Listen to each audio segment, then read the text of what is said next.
Good evening. Yesterday we started off with this chapter 3 of PMP, and we discussed some of the preliminary items. What are project management processes? What are product-oriented processes? How do they interact and all that? Today we are specifically going to be talking about the project management processes, their groups, and how they interact with each other. So you have to follow me very closely when I discuss the interaction and each of the processes, and you will have to remember lot many things, uh, and that will only be possible when you will try to understand it. Okay, just confirm if you can see this table. See the table, but I can't read it. Okay, no problem. We will enlarge it. We'll talk about it. A lot of time we'll spend on it. Okay, what do we see here? We see 5 columns. These 5 columns represent the process groups: initiation, planning, execution, monitoring, control, and close. Under these five process groups, you can see a number of processes written down there. If you look down the initiation process group, you find 2 items, one on the top, one on the bottom. So that means initiation has only 2 processes. Planning has, you can count them down. There are numerous processes here. There are 24. Similarly, in execution, we have got 1, 2, 3, 4, 5, 6, 7, 8. 8 processes in execution. And in monitoring and control, 2 to 4, 5, 6, 7, 8, 9, 10, 11. And 2 in closing. Right? If you sum it all up, it will come out to be the 47 processes. Traditionally, we have been talking about 47 project management processes. These are the 47 processes. You see, they are not equally distributed in the process groups. As per the need and requirement of that process group, how much work is to be done in that process group. Depending on that, we have got specific processes for each one of the process groups. So we have only 2 in initiation and only 2 in closing. Maximum number of processes are in planning. Then we have got execution and monitoring and control. Execution has 8 and monitoring and control has 11 processes. So this is general combination. Now let us discuss this. Why do we have so few processes in initiation and in closing? The main work which we used to call that there is a continuous improvement cycle or damming cycle, plan, do, check and act cycle, that actually maps onto planning, execution, monitoring and control. So because we are getting into an uncertain kind of a thing, we have never done it before. So we need to do a very thorough planning. That is exactly why we have got maximum number of processes in planning. Each and every dimension of the project has to be thoroughly planned. As much as we can plan. Because like we have said in the life cycles, in predictive life cycle, we know a lot many things beforehand. In incremental, we don't know that many things. And in agile, we don't know almost anything.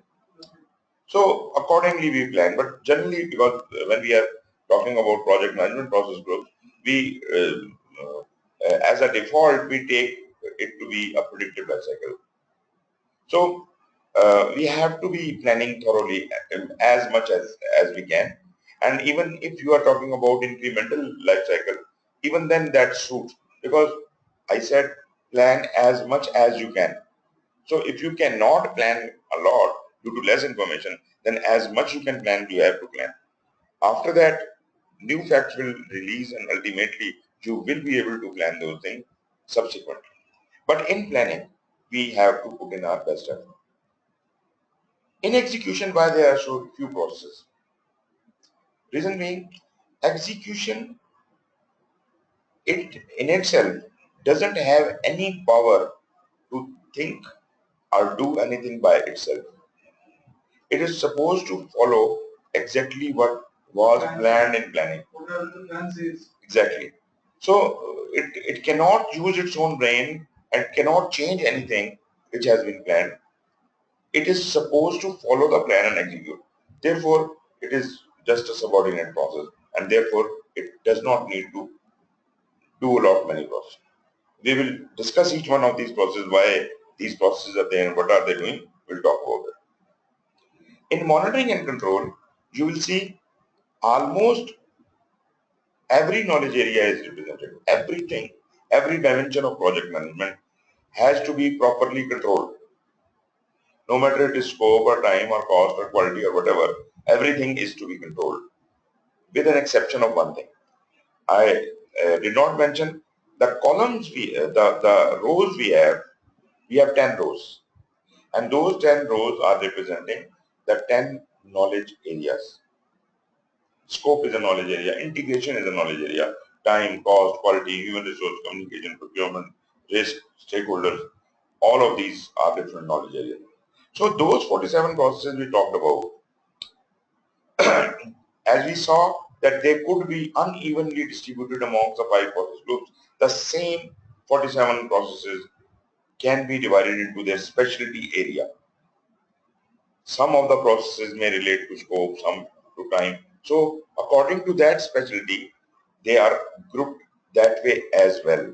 So if you sum up all the processes of these 10 knowledge areas, they will also come out to be 47. So the same 47 processes, on one axis, they are grouped under the 5 process groups, and on another axis, they are grouped under 10 knowledge areas. That means in this chart, on the intersection of the knowledge area and process group, you would see only those processes which relate to both of them.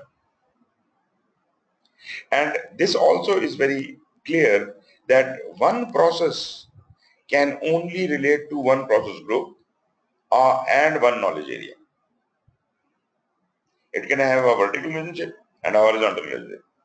And it is impossible, it is just not possible that our process is existing in more than one process groups or in more than one knowledge areas. Every process has one link with the process group and one link with any of the knowledge areas. That's it. So they cannot share knowledge areas, they cannot share process groups, but one relationship. So pick any process from here and look at it. Say we pick this process, which is perform quality assurance. If we look vertically upward, it relates to execution. If I look horizontally, left towards left, it relates to project quality management. If you look at project quality management, there is nothing in initiation. There is one process in planning, which is plan quality management. There is one process in execution, which is perform quality assurance. There is one process in monitoring and control, which is control quality, and there is nothing in closing. And we will discuss why there is nothing in closing and why there are gaps. If you look at the whole picture, you will see a lot many spaces are left out. There are no processes to represent here, here, and a lot many places there are no processes to represent there, and that is because they were not needed there. So let us first look at initiation and see why there are only 2 processes. That means one process, the top one, relates to the integration knowledge area. And what is integration? Integration is putting it all together. This is a parent knowledge area of all other knowledge areas.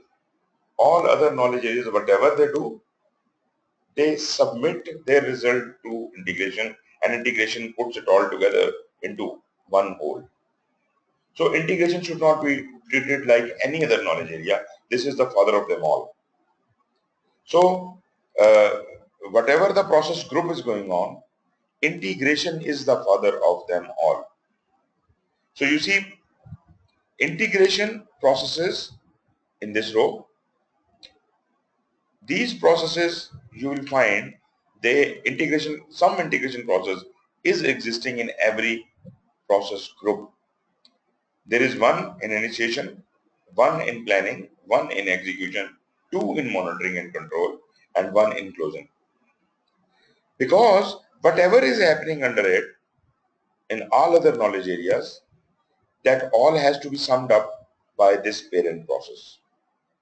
Initiation parent processes develop project charter. Planning parent processes develop project management plan, and that relates to integration, and so on and so forth. Now look at all other knowledge areas. Do you find any knowledge area whose processes are present in all the 5 process groups? Just have a look at it. Not scope, not time, not cost, not quality, not human resource, not communication, not risk. It is not here, not procurement, not stakeholder. None of them. So this is mandatory for integration to have its existence of processes in every process group, because if it is not there, there is no control. Whatever is happening in that process group, integration is taking account of that. So one thing you can easily remember, without integrations process, none of the process groups can happen. That is one lesson.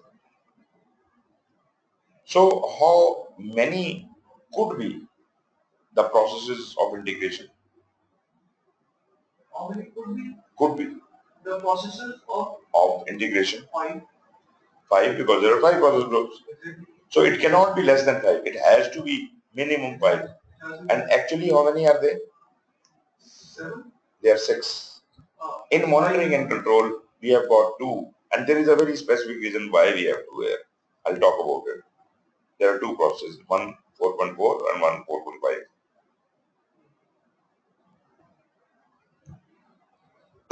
So I hope this is very easy to remember. Integration is the only process group, knowledge area, which has presence in all. So minimum it has to be 5, but it is not 5, it is more than 1. It is 6. And why 6? We'll talk about it. But there are 2 processes actually in monitoring and control. Would it be justified if I say that the knowledge of the knowledge areas, we have divided the knowledge into knowledge areas. Right. The knowledge of developing a scope. Yes. The knowledge of developing a charter. Schedule and cost and all that. Cost and time. HR, procurement, communication. And all that. Procurement. Yes. The knowledge of these knowledge areas is utilized in which processes has been mentioned into this table? No, don't say which processes. Say the processes are part of that knowledge area. The processes which utilize that particular knowledge. Yes, of course. And that knowledge area is made up of those processes. And those processes may happen, some in initiation, some in planning, some in execution.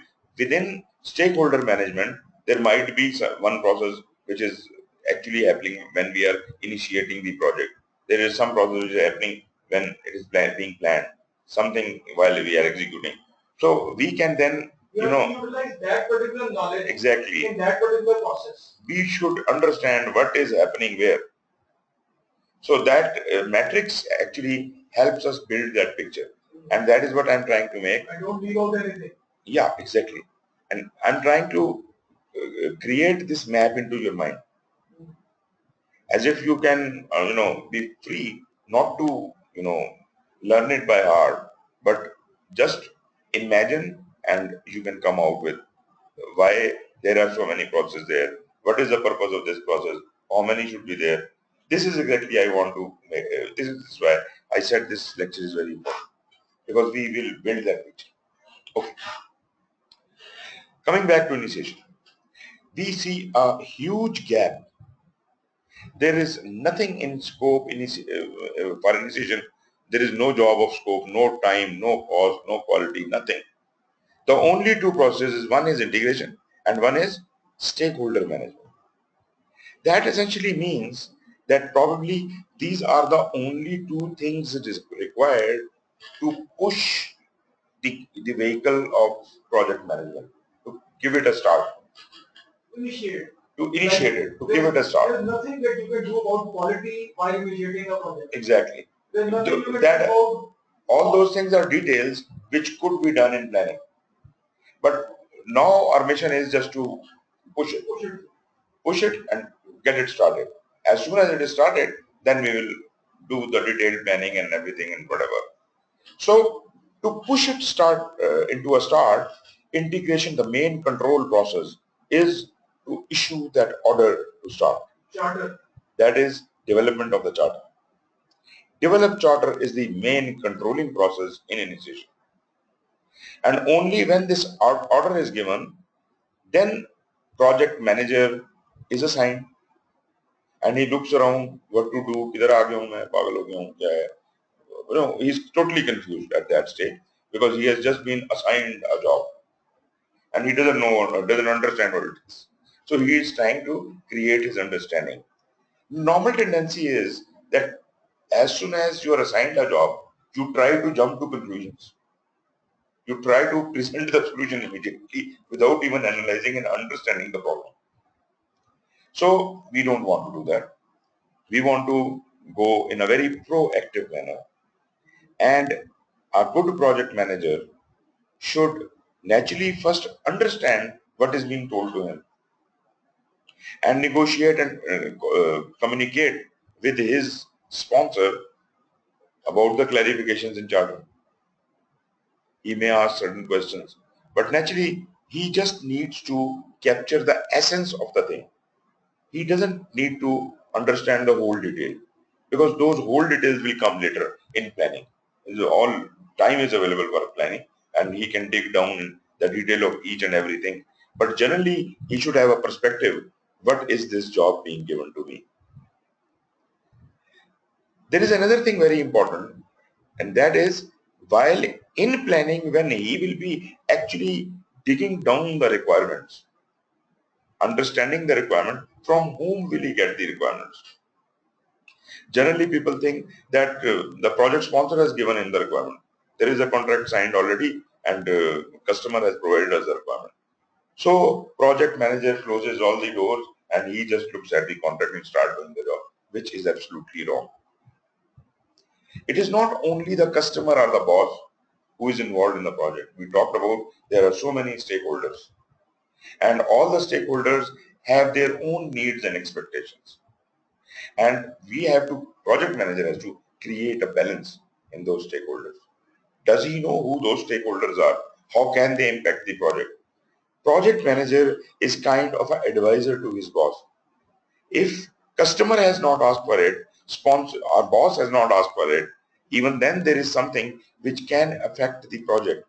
It is the responsibility of project manager to highlight it to these people as if they can, even if they have to renegotiate the contract, even if they have to give orders to change something, they should. Maybe the contract has not been written as yet. No, contract has been written. I'll talk about it. When you are developing the charter, everything is in place. The contract has been awarded. And now you are contract awarded to you. And contract written because contract. No, awarded, signed. You see, project will only be mobilized if there is a signed contract or agreement. How can a project be mobilized before anything is finalized? I'll give you an example. The project charter or project notifications, they are broad outlines signed by both parties. Not really. And the detail of the project, the contract, right, contains the detail on cost, time, quality, right, and all those things. Okay. And that is the detail which is developed. Right. Once you have the plan in place. You mean to say that contract is your plan? Contract is not your plan. Contract is the legal binding. Legal binding of quality should be to this standard, anything so else. many things. You know, those are the legal bindings. Those are legal bindings, but And come out. legal bindings can change. legal bindings can change. We can renegotiate. If there is something not fitting into the actual picture, we can always suggest that this has to be put right. So contract is not cast in stone. But naturally, till the time it does not change, we have to abide by it. We have to follow it. But that is not my plan. That is just a boundary line, a structure made that you should do within these framework, within these boundaries. Time should not be more than this, cost should not be more than this, quality should be of this standard. These are the delivery dates. Actually, sir, what contracts that I have seen and I have negotiated and finalized, the contracts used to be books. Of course they are. Of 400 to 500 pages. Yes. With enormous number of annexures containing the materials, containing the bill of material, bill of labor. Good, very good. Very nice. Sir, those things are not created at an initiative level. Right. So somebody has created them. Somebody creates them at a planning level. That planning level which you are calling planning, it is not the project planning. That is a contract planning. That is not project planning. Project planning is altogether a different bird. Then you have been given a contract. Your organization receives a contract after negotiation and whatever the process is, and they assign you as the project manager that this is the contract and this is what the job is and this you have to do. Then your meter starts on. So in initiation they have assigned you, and at that time you as a project manager naturally will look at the contract, will look at the charter has been given to you, and you also will look around. Who all are the stakeholders? Who could be my contractor? Who could be, government regulatory bodies affecting me and other bodies affecting me, other groups and other things. So you look around and identify all the stakeholders. You say, why? You have everything written in the contract. Why are you looking around? The reason is those people who have written the contract might have ignored the impact of certain stakeholders. And that stakeholder, when he comes into play, whole contracts will be topsy-turvy. I'll give you a very simple example. In contract, it is written that you construct this house, and the roof of this house will have half-inch steel bars placed at distance of 6 inches. This is written in the contract. Can you change it? You can't change it. It is written in the contract, right? Okay. From where have you will you get this steel? And who will do this job? From the market. From market and from contractor. When I go to the market, or I hire a contractor and I ask him to provide me this steel, he gets back to me. He is a stakeholder now, right? So this stakeholder gets back to me. He says, sorry sir, not available. None of the foundries are making this kind of steel anymore. The only thing they are making is 3 by 4 inch steel. Should I use that? What is your decision? And it is not going to be available for next 1 year. You have to use the change of design. Right, exactly. So contract has to be changed. Design has to change. So this stakeholder has impacted you or not. So these type of stakeholders will impact, and project manager is actually responsible for the work of the project. It's not responsible how the contract was written. Contract might have been exactly right, but it was written in a different perspective. This is the man who will do it. He can't do it with those parameters which are not applicable today. Therefore, he has to look around, identify all stakeholders thoroughly, understand their needs and expectations, and this is what he needs to do in initiation. Don't do anything else. Don't try to understand the project even better. If you understand your stakeholders, then we can work better in planning, and we can go to each one of those stakeholders, collect their needs and expectations, put them into the requirement document, and so on and so forth. And then we plan further. And during this period, during this process, If there is any change, I am an advisor to my boss. I can put up all those things to my boss and tell him, sir, this is the current situation, cannot be done like that, as it is written in the contract. So get that change, get it fixed, or give me the order, what to do next. If you say, well, this steel is not available, and your boss says you have to use the same steel, so that steel is maybe available in India, so sir, should I import it? It will be 5 times more cost. He said, okay, we have to use the same. Client is not agreeing. Okay, fine. That means still there will be a change in contract. The cost of the contract will rise. So whatever impacts have to be created, they have to be adjusted somehow. Either by the change of design, increase of cost, increase of time, or whatever. So these things matter. So stakeholder is not a minor thing. Stakeholder is a major thing. That is exactly why immediately after having received the charter, project manager identifies the stakeholders, analyzes them, groups them in some specific classification, and creates his strategy to deal with different kinds of stakeholders, different classes of stakeholders. How will he deal with them? So this much is done in initiation. So initiation order has been given, you are on go. Now when you get into the planning, now each one of the 10 knowledge areas, from integration till stakeholders, everything, all the 10 knowledge areas, all have to be planned thoroughly. As much as I said, as much as you can. We have to be proactive.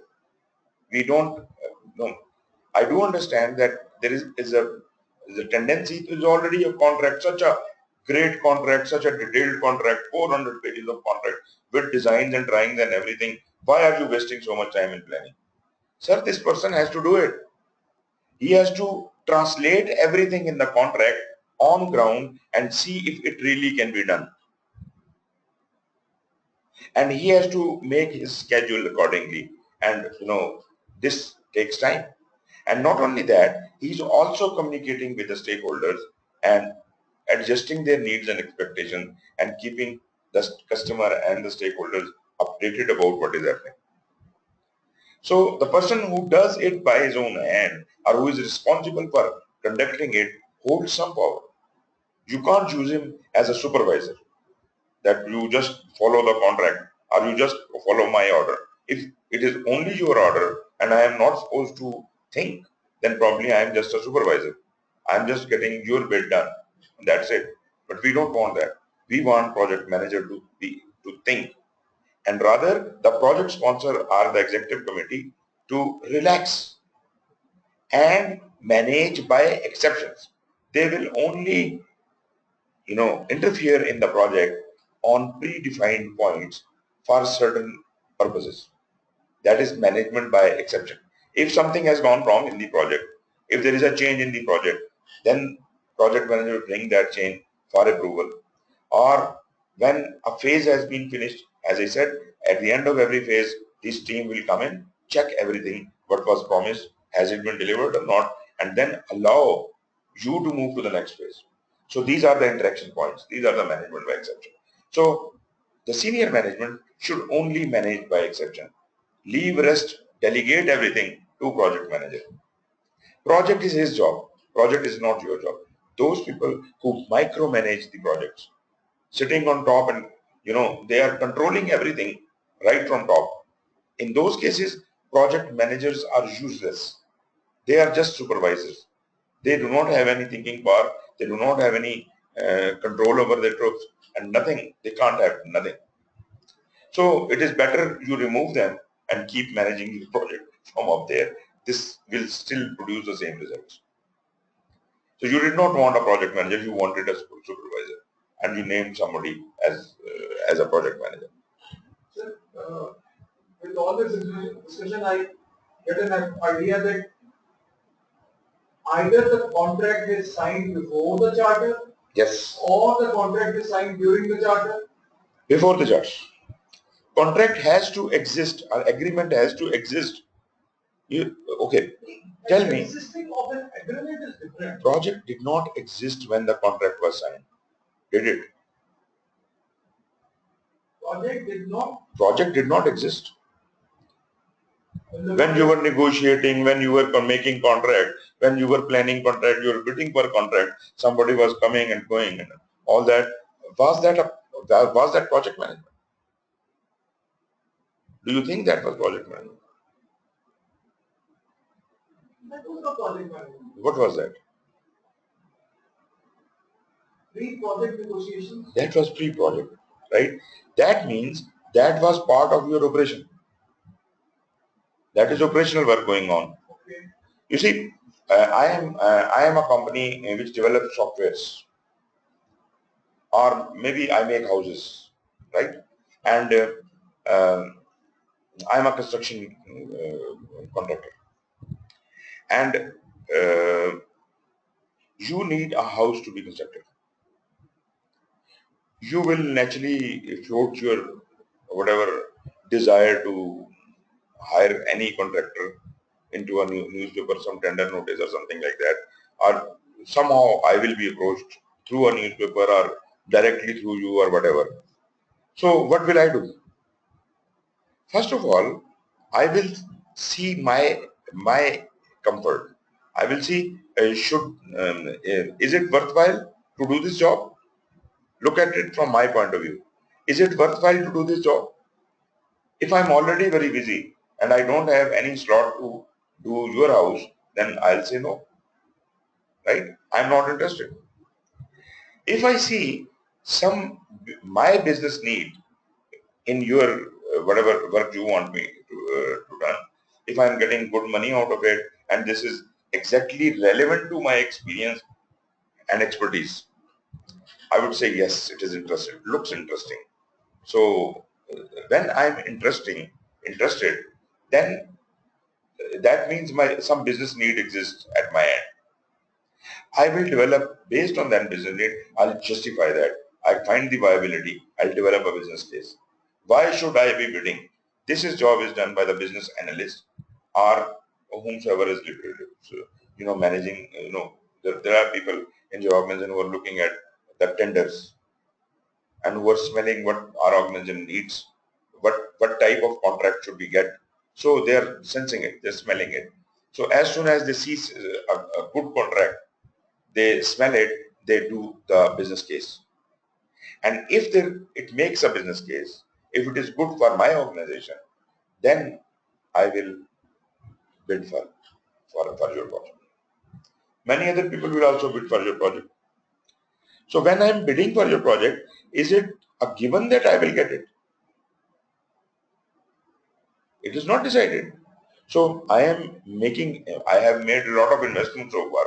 I have created a business case and many man hours has gone into it. Then I have placed a bid and then we are negotiating and talking and doing a lot many things. Company time is being spent. Company money is being spent. Do you think it is a project?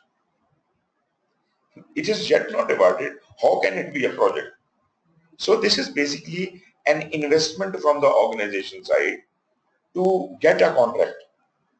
They might have invested similar kind of thing on 10 different contracts, but they got only one. So this I'll not count as a project activity. I'll count it as a business activity, business acquisition activity. And that needs money and that investment is going into that. That will only realize when a contract is awarded.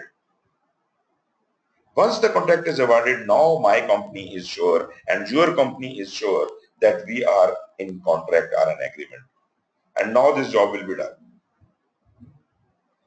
Now, when my company understands that now this job will have to be done, they will have to assign someone to do that job. That is the time when they assign the project sponsor. They give him the responsibility that some executive, senior executive, tell him that this is the contract we got into. You take on the responsibility and get this job done. Project sponsor doesn't do it himself. But till the time he assigns this job to a project manager, he is solely responsible for that transfer of job.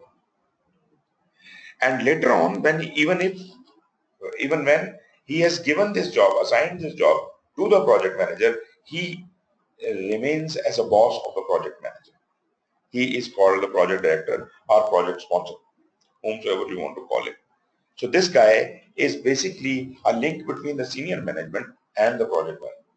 So he is one person to whom project manager comes and reports, comes for any approvals, gets any funding and whatever. So this is one person which I am calling the sponsor.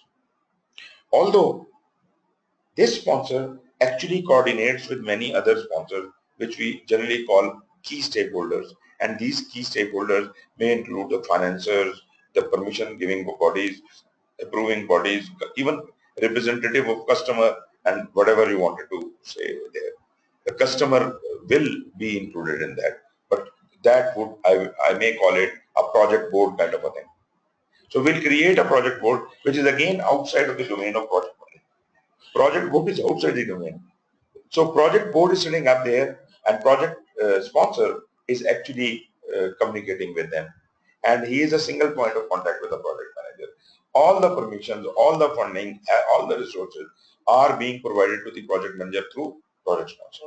Single point of contact. So can we declare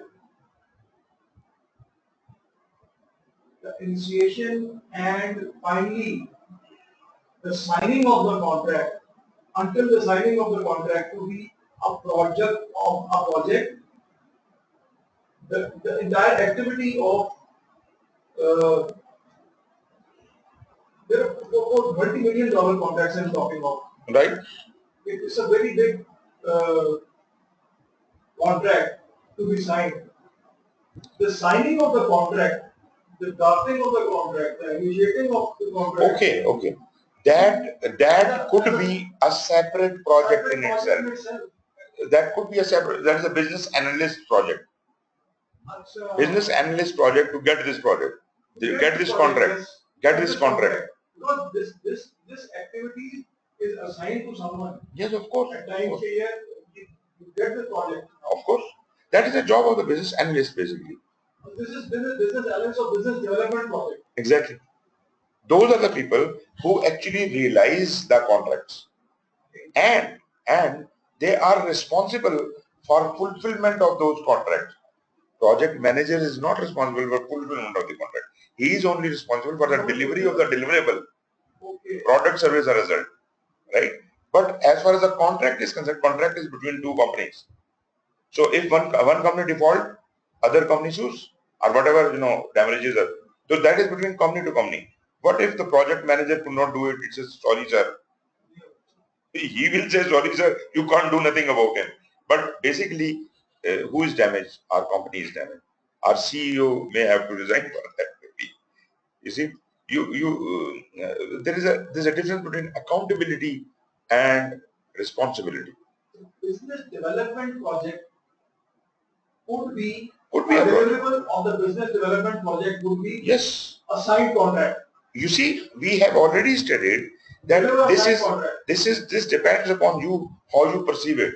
You can say the business case he is creating, which is not part of our project, that could be in itself a small little project. Bidding for the contract and doing those things could be a project in itself. And the main thing could be a project. Maybe, once you have done it, then a maintenance could be a contract, a separate contract, not part of this contract. It could be a contract.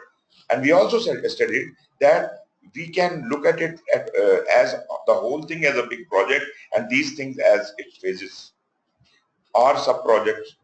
So this is all upon you. You have studied all those things. You now understand what is a phase, what is a project. So it can be treated as a separate project. But classically speaking, we will, PMBOK talks about a simple project, not a complex project. Because complexity will entail a lot many other dimensions.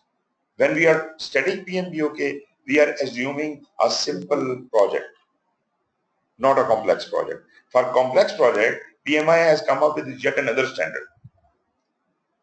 not really a standard, it is kind of a research with PMI has carried out, that if you are dealing with complex project, then refer to this document. So they have done a lot of work, but you have to start from somewhere. So PMPOK is a starting point. Basic understanding, you have to have basic understanding. Basic concept. Exactly. Sorry, basic project. Basic project. So now you understand that when the project is initiated, we already have a contract in place.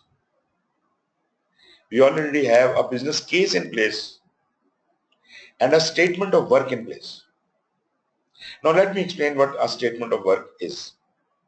Again, this is one term which many people totally confuse. What is a statement of work? What is your opinion? Some people say it is a scope of work, and I do not completely disagree, but this is not scope of work. Statement of work is elaborate than the scope of work. Statement of work is elaborate than scope of work, okay. The statement of work shows exactly what all works would be carried out. So, and what all deliverables would be delivered. Is it the contract? It is major part of the contract. It is major part of the contract, okay. But you said it is detailed. Should it be detailed? Statement of work is detailed. Not as detailed as the bill of material may be, okay, but it is quite detailed. Okay. Okay, let me look at it from another dimension. Who creates it? Statement of work, who creates it? Statement of work is created by the one who signed drafting the contract. Okay, drafting the contract. So there are two people, two parties drafting it together, buyer and the seller. It is mostly drafted by the seller. By the seller. Seller or buyer? By the seller. Seller is a contractor. And accepted. Seller is a contractor. Yes. Okay. And it is accepted by the buyer. Why should buyer accept whatever the seller says? Whatever is signed, whatever is written in the contract is never accepted. Right. It is negotiated, and after negotiation, whose basic terms should be governed? Who is in the driving seat? Buyer or seller? The seller is, the buyer is in the driving seat. Buyer is in the driving seat. So he should provide the governing terms. The first draft should be given by the buyer, and seller may be given an option to add or subtract anything, and we will negotiate. That could be one approach, but actually again I have always in my mind the complex contracts in which the buyer is not knowledgeable enough to create a statement of work. So buyer ask the OEM. Yes, exactly. That is a disaster. When you ask the OEM, then they have more knowledge than you. Yes, right? They have okay. If you don't have knowledge, why are you asking the OEM? Why don't you have your own expertise established by hiring consultants? Your side should be properly covered. That's typically not done. That is not done. And that is the damage. Because then what happens in government contracts, this is the problem. The ministry does not know what it is, and they communicate with someone who has those expertise, and that is an interested party, and ask them to please prepare something for us, we don't know, right? And they prepare something and with a promise that they will get it. And normally that promise is honored under table. When you see why I'm saying consultant. Consultant is not a party. Consultant is not a party. There is a condition that a consultant will have nothing to do with the contract.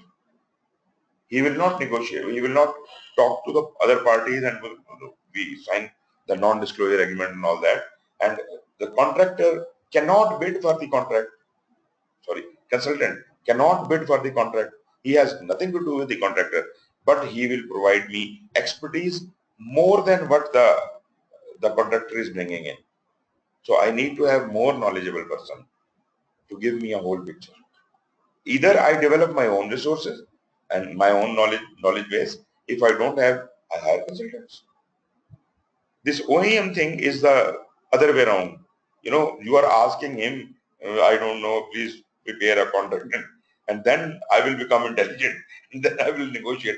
How can you negotiate when you know nothing about it? आप मेरी बात समझ रहे हैं ना? Actually, I got confused because of the fact that there's a thing called ASR. You would have GSRs. हाँ जी, हाँ जी. We have ASRs in the Exactly. It is called the air staff requirement. Yes. And that particular thing is not mostly taken to be, it could be taken as a statement of work. Okay. The air staff requirement that we need an aircraft to cater for this particular flight profile. Exactly. And this kind of. Exactly. You are on dock. This is what it is. That's the statement of work. Statement of work is a brief statement, not a detailed statement. Is a brief statement of the work you want getting done by a contractor, by a third party. And their Lockheed Martin and their Cathay of China and their the SAB of Sweden, they all jump in. Just try to fill that statement of work, exactly. ASR requirement. And then and before the statement of work can be floated out, still you have got a lot of work to do. When you first let me know, why did you create this statement of work? Because of a need in the company. Because of a need, right? Why did you not do it yourself? You have camera, you have everything. Why don't you do it yourself? We developed statement of work, this staff requirement ourselves. No, I mean, why was there a need to involve a contractor? What? To involve a contractor in doing this job. For statement of work? No. Statement of work. Yes, this was a requirement, and one option is that we can do it ourselves. We do it ourselves. Okay. Then why are you hiring the contractor? Trying to hire a contractor? To give us a product. Product. The staff requirement. No. We hire. We ask for tenders. Okay. That's an intent that we generate. Right. The statement of work we did. We dish out the statement of work in form of intents. Right. And what do they give you? Float the tenders. Right. The bids come in to fill the air staff requirement or the statement of work, and they of course put the add-ons or delete certain things, whatever their capabilities is. And there are various tenders that come in. Okay. That is a classical form of doing it. Right. And we normally do it in the classical form. Okay. But there are certain projects or there are certain air staff requirements for which the details or certain areas are not known, like for very high-fi missiles, for very high-fi aircraft requirements, for very high-fi integration of these two things, these two platforms, right.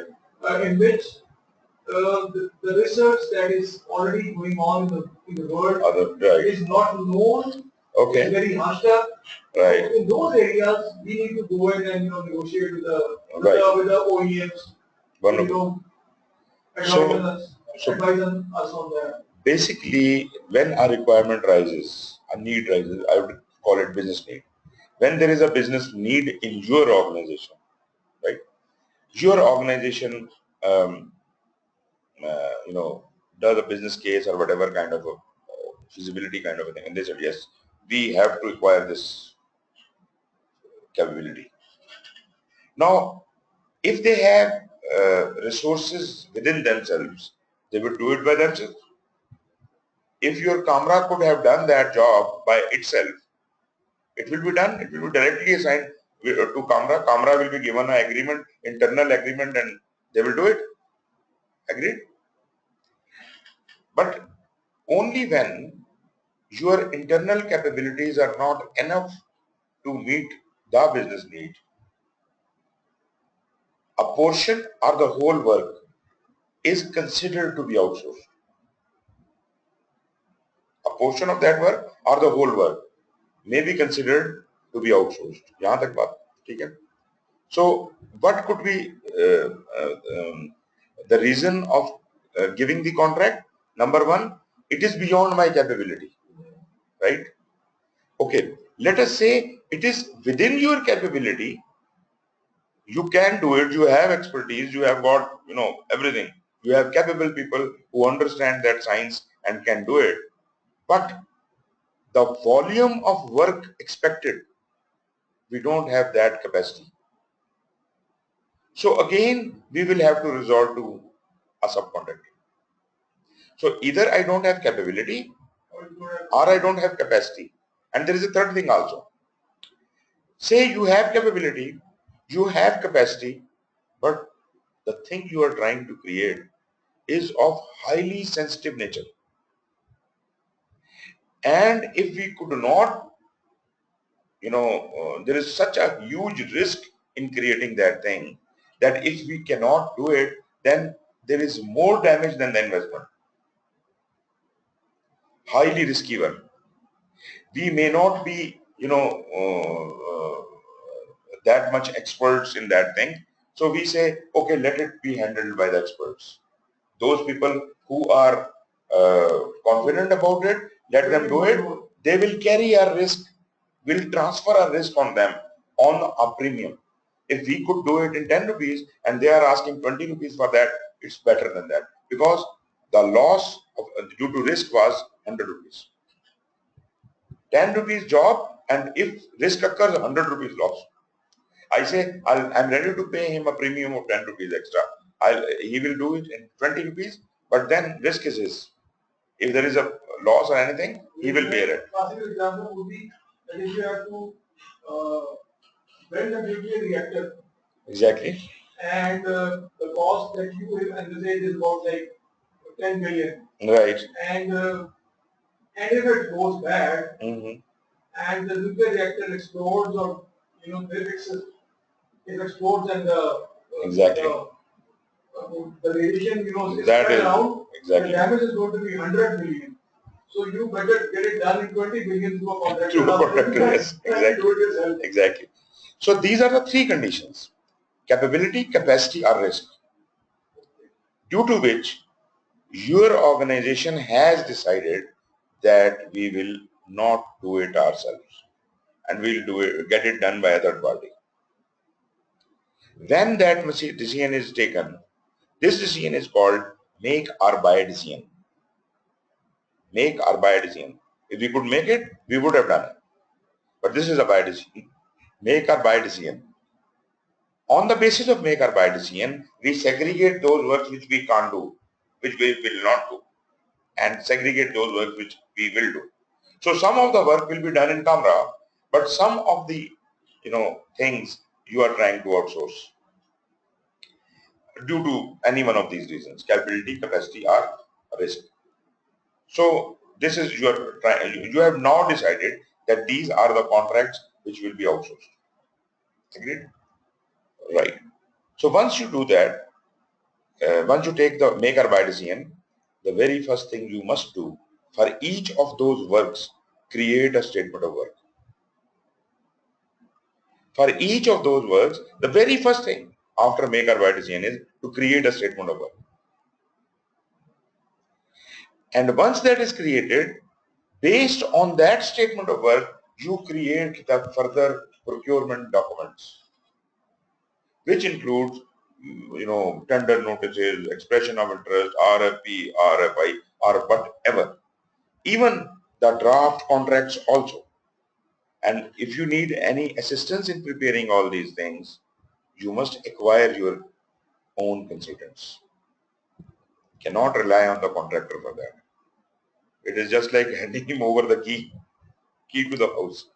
We don't want to do that. We have to have consultants, or we have to have our internal expertise so far developed, and probably even in America, in the Department of Defense, they have got, they have their own expertise developed. I can bet on that. They have wonderful experiences, within in-house. Even then, they have defense contractors, consultants. Defense consultants are a layer of wisdom which puts them wise. So you have to develop your own skills as well as you have consultants. And as I was quoting in case of Nadra, we had another layer of advisors for further production. Advisor, consultant, and our own expertise also developed. And within these 3 tiers, we used to develop our detailed, procurement documents. All the procurement documents beforehand. Even before you start, you float that thing in the newspapers or anywhere. You would have all these things completely developed. And also one more thing, and that is called internal government cost estimate. IGC. It is United States Department of Defense, and for that matter, all the departments of USA. They have this rule that a document has to be created, which is called independent government cost estimate, before the procurement documents are created. They will develop their own in-house estimate how much will it cost us. So when Department of Justice USA were through embassy of USA in Pakistan, they were trying to give automated fingerprinting identification system to FIA. They contacted me to be the consultant for creating their IGC, independent government cost estimate. At that time, there was no contractor. They did not know who will do it, what he will do, but they just knew the scope, statement of work. They just gave me that. They wanted to give it to government of Pakistan, automated fingerprinting identification system. That was on aid. They were trying to give the system to Pakistan. Yes. And they consulted you. Yes, as a consultant. As a consultant for? For creating the independent government cost estimate. For Department of Justice USA. I was working for them. For Department of Justice USA? USA. And who was the contractor to do the job? There was no contractor as yet. Contractor would be decided later. But consultant comes first, no? First consultant. I am confused about this. The Department of Justice USA wanted to buy independent. No, they wanted to buy for Pakistan. For Pakistan? For Pakistan and give it to the government of Pakistan, FIA. Okay. FIA had to have that fingerprinting identification system. Okay. Right? But they didn't want to give money to government of Pakistan. So they decided that they will procure it themselves, they'll do everything, they will install it in their thing and train them. That's what, they work now in Pakistan. That is how they work? That's how they work now. They have complete accountability of everything. They don't trust government. And that I'm talking about 20, 25 years back. At least 20 years back. We have lost our marbles many years ago. अभी तो बिल्कुल interest नहीं है अभी आप क्या बात करते हैं so nobody in the world is accepting your sovereign guarantees. Nobody is giving you funding without their own checks and balance system. United Nations, donor agencies, whatever talk about, USA, Canada, nobody is really giving you money, just simply putting money in your hand. First of all, if they give money, they charge you like an arm and a foot. You are lucky in your organization. You have so many interesting contracts with other people in which they are actually giving lot many things to you, but that is only for that kind of job. But otherwise, they are very apprehensive about it. But anyways, so what I was highlighting was I created an independent government cost estimate for them. And at that time, there was not even a possibility who will be bidding. We did not know who will be manufacturing and who works on it. So we dug out all that and we found out what kind of machines could be required, who can make those machines, who currently make those machines, what kind of functionality we require, that functionality, who ultimately will be able to provide, and what would be the cost of those machines, and how they will be installed and all that. And then we came up with an estimate. Actually, they wanted just a figure.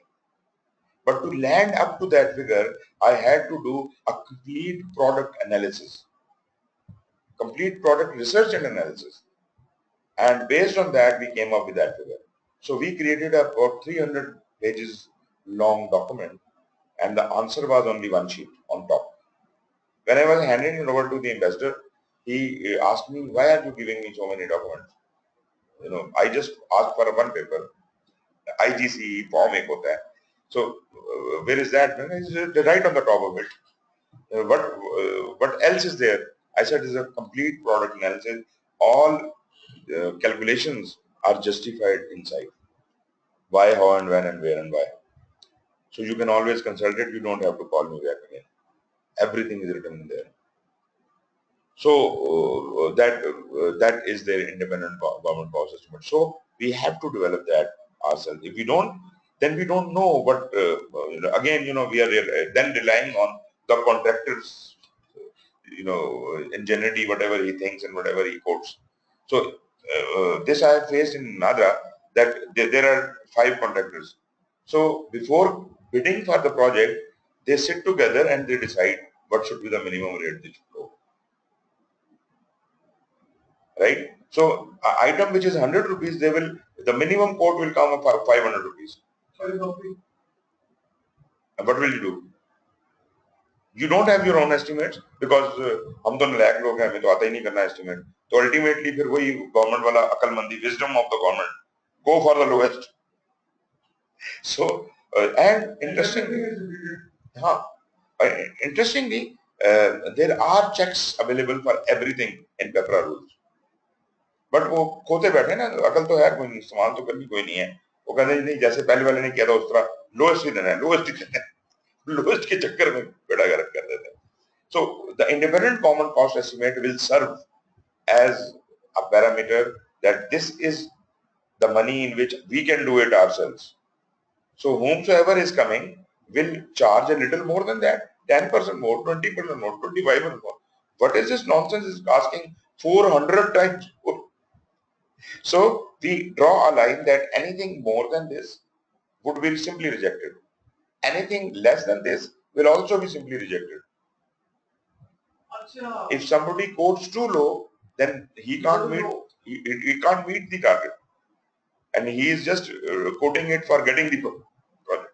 So therefore, abnormally low bids should also be rejected, and abnormally high should also be rejected. So then you bracket it into acceptable bids. So this is a complete topic of independent government cost estimate. This is US data. You call it independent estimates. The general term is independent estimates. So you have to create your own independent estimates. And without that, you should not get into this. You see, when we started off with the Nadra, we created, initially we were only 2 or 3 technical people. And this huge job was there. And we sat down and we started calculating according to our akal, our small little wisdom. And we spent days and days and days, and we came up with a model of the whole project and the estimate for that, which we knew due to less knowledge or wisdom, we might be wrong. So, although this was sufficient to convince the bosses that, oh, wonderful, this is how the project will be done, but we said this is wrong. This is just our assumption, and we do not have that kind of knowledge. So we recommend that we hire, as I told you before, short-term consultants who are experts in their areas, and we ask them to develop this estimate by themselves. My estimate was kept back in safe, and when the new short-term consultants came and they worked out, they made a detailed estimate for everything. and they were also responsible for later on developing the procurement document. Then we compared our estimate with their estimate, and then we came up with the flaws we had done and the things they were leaving out. Then we mixed it all up and we improved it further. And once it was all agreed, our independent estimate was agreed, then we asked them to now develop the procurement documents. So, if not the exactly same terms we were using, but we were doing exactly the same process. We did not know we have to call it a statement of work, we have to call it a procurement document or what this or that, but we were using almost the same kind of technique, right? So that means the statement of work which I am mentioning here is the one created by our customer. When he decided that this job cannot be done by him, and he decided that he would get it done from outside sources. That statement of work is required for the project, because that briefly describes what the project, essence of the project is. Number two, once he created the statement of work, he also created the procurement document based on which the tenders were floated and negotiated and whatever, and ultimately we were selected and contract was signed. So we got the contract. In between these two things, we created our own business case. These are the three documents. The statement of work is our business case, and the contract are the agreement. These are the basis for initiating the project. Project charter can only be created when these three things are available.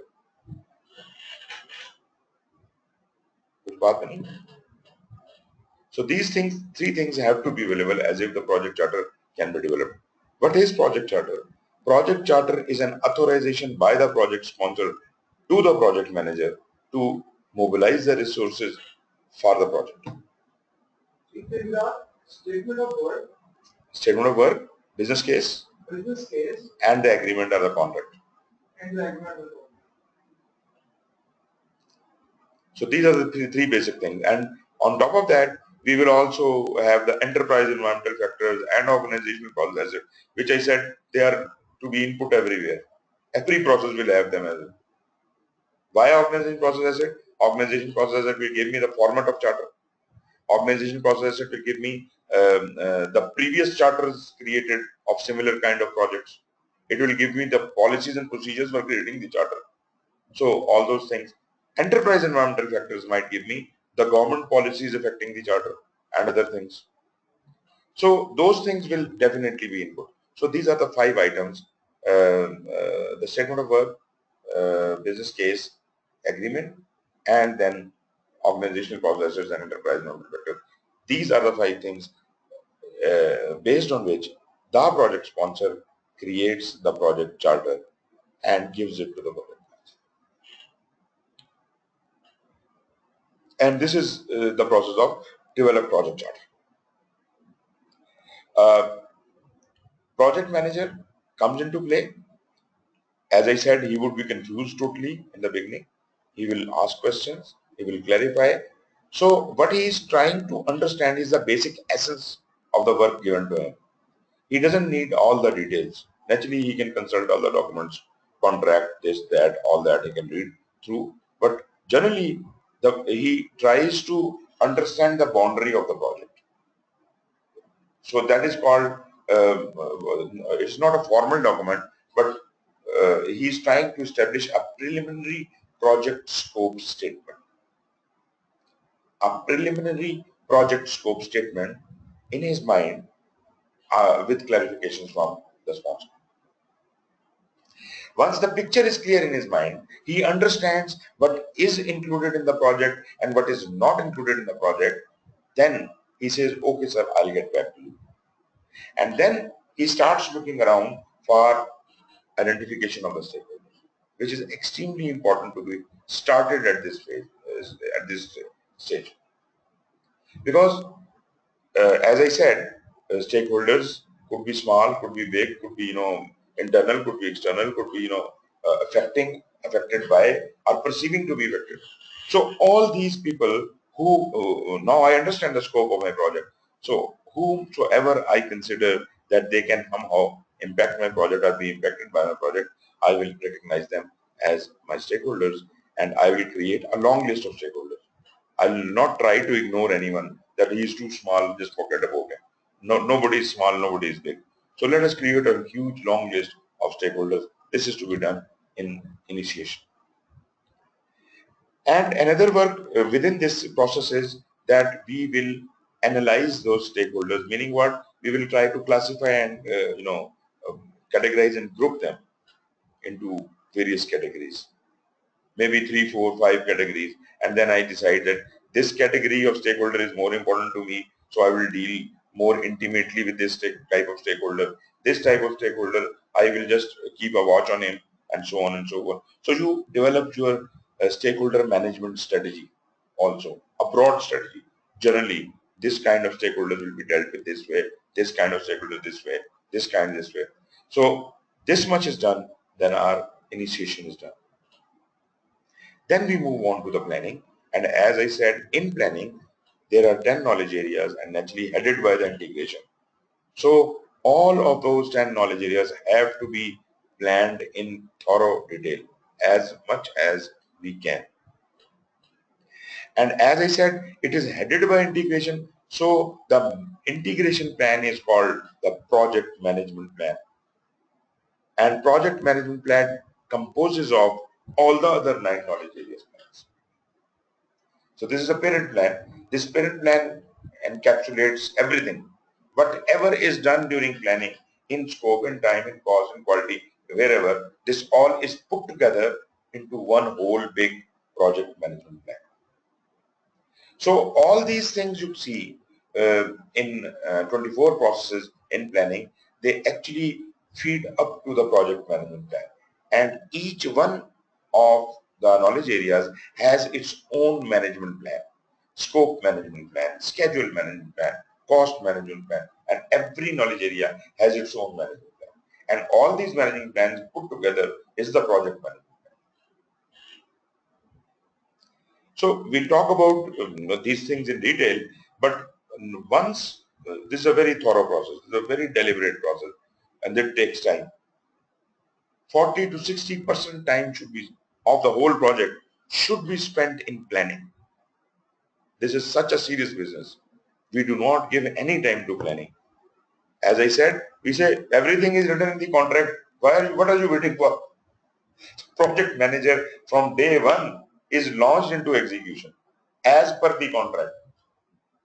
No planning done. So you have greatly damaged your project by not doing the planning. Project manager does not understand what he is doing. He doesn't have grasp of everything. Give some time. I don't give him 40 or 60% time. Give him at least 10 or 20% time, and you will see how well he can grasp the whole project. For this other project, when we were asked initially, naturally those constraints were not there then. We were asked how much time is required to do 65 million forms into a data warehouse. So we calculated, we did our estimation and all that. We said this is the execution work only is about 3 years work. And we need at least 1 year. We need at least 1 year to plan it thoroughly. So this is a 4-year job. And that was just 33% of time. Government said no. ये क्या बात हुई? ऐसे थोड़ी plan होता है एक साल प्लान करते रहो. So no, you just start the project. We said okay, we start the project. Please give us the money. Government didn't have any money. They said we don't have money. How can we start the project? वो खप पड़ गई कि मन पैसा कहाँ से आएगा ये वो. We got into the discussion of Prime Minister announcing okay you can charge the ID card and this and that. Other discussions started up. But this consumed a lot of time. And by the time we secured the funding by whatever means, 1 year had passed. Those idiots could have given that 1 year for planning. They did not. But they were, very enthusiastic about wasting time on finances. But actually what we did was, the good thing we did not stop planning. In-house, we kept working on our plan. We kept hiring consultants, short-term consultants, long-term consultants, and all that.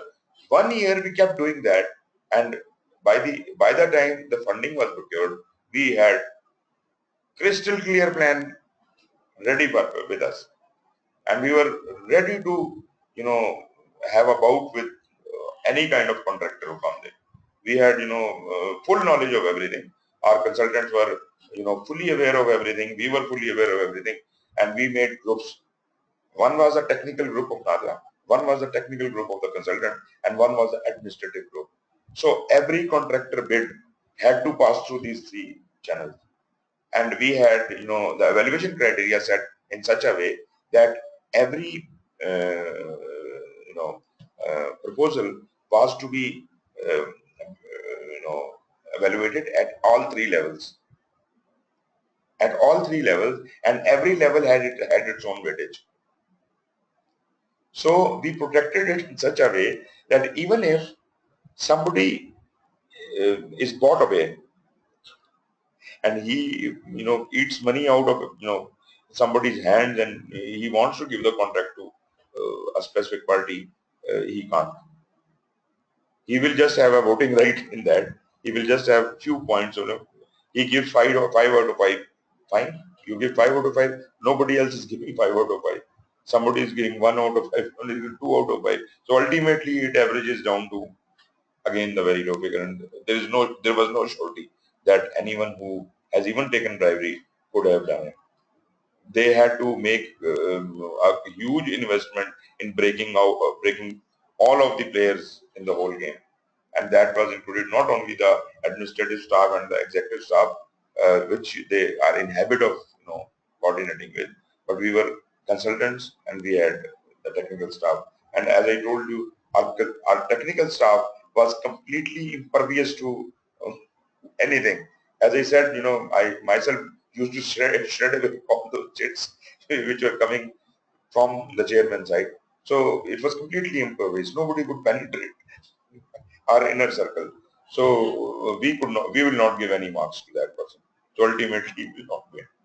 So that we created a system, and not only that, these three layers, but within each layer we had further breakup. There were 8 different expertise. There were 8 consultants. There were 8 internal experts, 8 consultants, and naturally they were for a specific area. So we give weightage, maximum weightage. For example, it is databases proposal.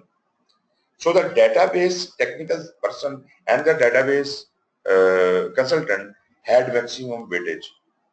All others related areas, depending upon the relation with the database, they had, scaled down weightage given to them.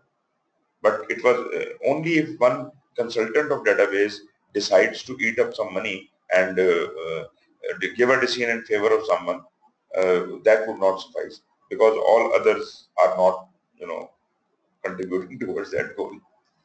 So that was a beautiful system which was created, and that assured there was no such hanky-panky going on.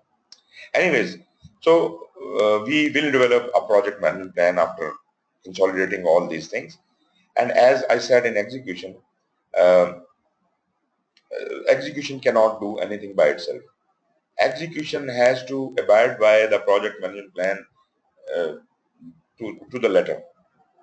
There is no chance that you can have anything happening in execution which is not written in project management plan. It is just like in operations you follow SOPs. In projects you follow project management plan. So it is as important as a SOP. Therefore, project management plan has to be followed. Now, the project management plan has been consolidated after all the plans have got into it, and now that plan is being executed. Here you can see in execution we have direct and manage project work. This process is direct and manage project work. This is the direct execution of the project management plan which is created here, which is actually consolidating all this. Therefore, if this is happening, then nothing else need to happen here. Then why are we having these processes and not these processes? This I'll explain. First of all, the basic ingredient of any project are the project objectives. And there are three things which have been granted the right to be called as project objectives: scope, time, and cost. They are not, I'm not talking about constraints, although they are constraints, and there are many other constraints. But these three are the project objectives. Our project's objectives can be defined only in terms of scope, time, and cost. I need to build a 3-room house in next 1 year within this much money.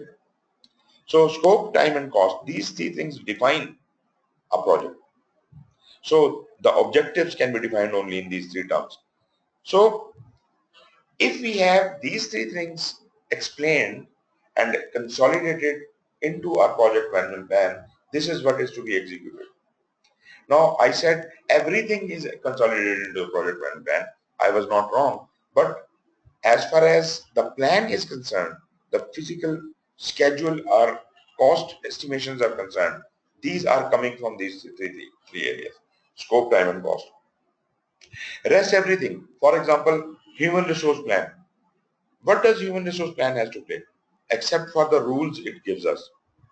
If a specific human resource is not made available, what will be the impact? What will be the impact on the project? Those areas would be something. Which areas? The areas that are associated with that particular. Basically, whatever happens in any other knowledge area will definitely impact the project objective, scope, time, and cost. Right? No matter you are talking about risk, procurement, stakeholder, whatever happens, it will impact scope, time, and cost. So I need to grip these three areas, these things together into my project management plan. And I will consolidatedly execute the project management plan. And that means no need to separately have an execution for scope, time, or cost. You see, there are nothing in execution for scope, time, or cost. Why? Because everything about these three things has been consolidated into the project plan and is being executed as one direct and managed project work. This is the execution of the project management plan. Okay. There is one other area which doesn't have anything here. And what is that? That is risk. In this slide, we are little grown up. मैं असल में पूरी चीज को explain कर रहा था, इसलिए मैंने ब्लॉग नहीं की इसे.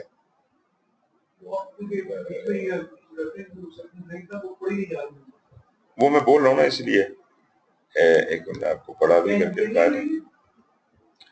मैं बोल रहा हूँ ना सर, जो तो पता है ना क्या लिखा हुआ है. ओके, ये देखें ना, ये बड़ा हो गया, but you can see the whole picture है. Okay, this is scope, time, and cost. You don't have anything here.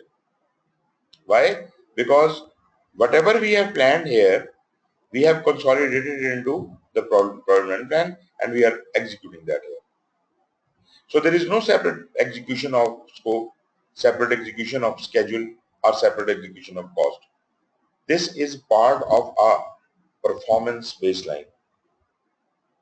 I have to give you the concept of a baseline and a management plan also, but I am holding on to that. I'll explain that. But generally speaking, all these things put together are put into one packet, and that packet is being executed in execution. Otherwise, all other knowledge areas like quality has something to do in execution, human resource has something to do, and I'll explain why and how. But one thing, risk doesn't have anything to do. Why? Although it is not the same reason as the scope, time and cost, but risk has its own reason. Why we do not execute risk? What comes to your mind? You don't execute risk. Jit? You don't execute risk. We don't execute risk. You create safeguards against a risk in a plan. Okay, right. So then what happens? We have created the safeguards. What happens? Project goes into execution. Now once you are executing the doable tasks. Doable tasks. That was the scope, time and cost. Yes, right. And whatever you need to do about risk to be monitoring and control. Wonderful. That is the reason. That is the reason. Risk is an uncertainty which is likely to occur.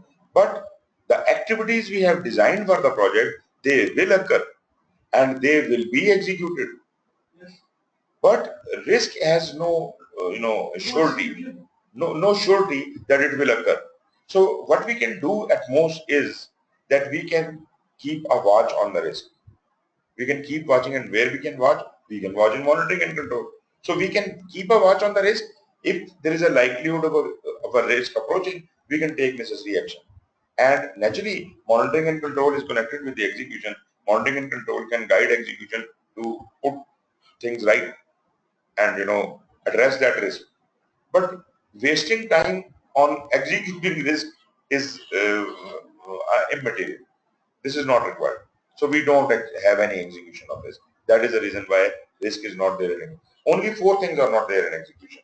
Scope is not there, time is not there, cost is not there, and risk is not there. And these 3 have one reason, because their plans or their baselines have been consolidated into the project baseline, and that will be executed jointly. Therefore, they are not to be executed.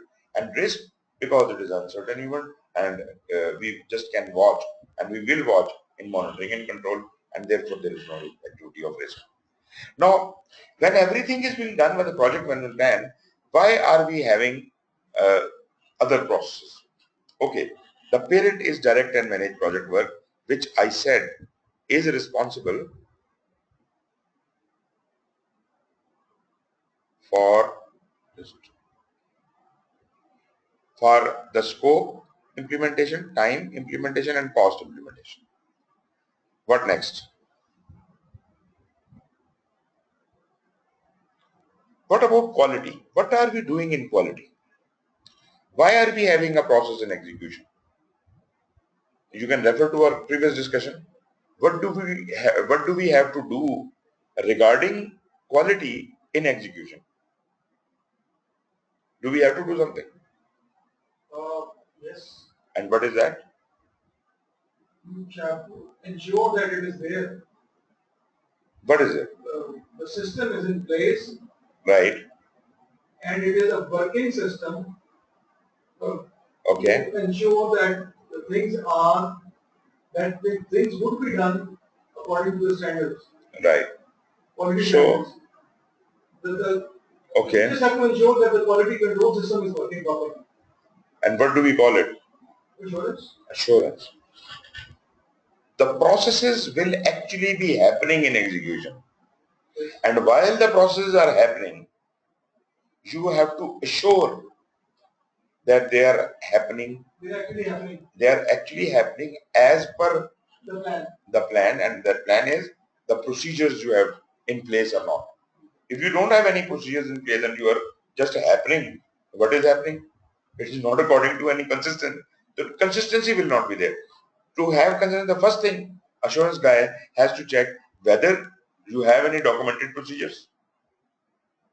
If documented procedures exist, do anyone knows about those documented procedures, and are they being practiced also? पता चलिए लिख के रखे हुए हैं लेकिन देखा कभी किसी ने नहीं है. Exactly. Exactly. Quality verification inspection. Exactly. But inspection, these are not inspections, these are audits. Audits. These are audits. So once we are looking at the process, we are auditing the processes. So we are saying whether the procedures exist, are the procedures known, Are the procedures being followed? If they are not known, are not followed, let me start from beginning. If procedure does not exist, we have to create those procedures in execution. If procedures are exist but they are not known, we have to make them known, make them practicing. And ultimately, if everything is happening according to procedure, then we have to look at the continuous improvement side. Is there anything which can be improved? Everything is in place, procedures are in place, they are in practice, but is there a procedure which can be further enhanced or improved? So this is the job of quality assurance. Now, as I said, quality assurance is blind. It doesn't know, if all the procedures exist and all that. Hunting down and possibility of further improvement is just a lucky chance. He may tumble into something which needs improvement and improves it. But it doesn't have a direction to find that bug. So quality control, which is existing in monitoring and control and is responsible for looking at and inspecting the deliverables, is a very good instrument for assurance, because that will point out to a defect. Yes. And that defect will have to be hunted back to the process. And here is what the role of quality assurance. Quality assurance will have its eyes coming from quality control. As soon as quality control finds a fault, quality assurance starts looking for the system flaw. For exactly, and to try to fix that. So quality assurance is greatly enhanced by the availability of the defect report. In the language of ISO, we call it root cause analysis. Root cause analysis, exactly. That is one of the tools. Right. So now, do we justify that quality assurance is required in execution? We can't skip quality assurance. Okay. As far as human resources are concerned, here is an interesting part. We have planned thoroughly what human resource will be required when, how, we have a complete plan for humans. Now, we do understand that these human resources who will be working on the project will not all be required at the same time. They would be required, on a staggering schedule. Maybe a mason has to work on the 23rd day of the project and work for 2 days, and then he goes back. Another person comes, and they keep coming and going. That means it has to ensure, execution has to ensure, plan is complete. Execution has to ensure when a person has to be made available, it must be made available. If he has to start working on 23rd day of the project, he must be made available beforehand. So acquire project team. Whenever required, acquire project team beforehand. This is one of the responsibilities of execution. When that job is about to start, you give a due margin of, say, if you maybe you like to hire a new person for that job, and hiring takes 1 month. So you take 1 month and start the hiring process 1 month before the start of that activity. Position of the team is an execution. Is an execution, exactly. That is the point. That is the point. And once that is hired, then you just can't put that person straight away onto the job. He's a totally confused person just hired, and you are putting him on a running engine. You can't do that. You have to provide him some training. You have to provide him some instructions. You have to develop not only this person, but the whole team dynamic. The whole team has to be put on a temporary job which looks like the actual job, as if they can create some kind of understanding among themselves. They can judge each other and they can start working as a team. So you must leave some time for that as well. So before putting them on job, give them time for acquisition, give them time for developing the team, and then put them on job and then manage the team. The most effective use of team would be managing them once they have gone through these 2 stages. And proper time should have been provided for this. If you skip any of these processes, you will see your team will not be that effective. You develop You acquire, develop, and manage. And once you have managed the team is done. There is no control, monitoring and control of team. Team is dealt with by the supervisor or the HR guy sitting in execution. Team has nothing to do with the monitoring and control. Monitoring and control deals with the work or the deliverable. It doesn't deal with people. People are dealt with in execution. Now, but you understand that monitoring and control and execution are in parallel. They are working together. So, forget about the people. If the job done by execution is not up to the mark, monitoring and control will create a report and inform the execution back, poor job, right? You have done something wrong here. So execution would know who has done it, and writing his report, punishing him, rewarding him, whatever is included in managed project. So dealing with people is managed project. Dealing with work, that would happen in monitoring and control. But the work report will come back to execution and managed project team will be managed accordingly. So this is a unique knowledge area which has maximum number of processes in execution and none in monitoring and control. This is the only knowledge area having no process in monitoring and control. All other have monitoring and control processes. There are 10 knowledge areas, 9 have processes in monitoring and control. This does not have. Then our communications and stakeholders both behave almost the same way.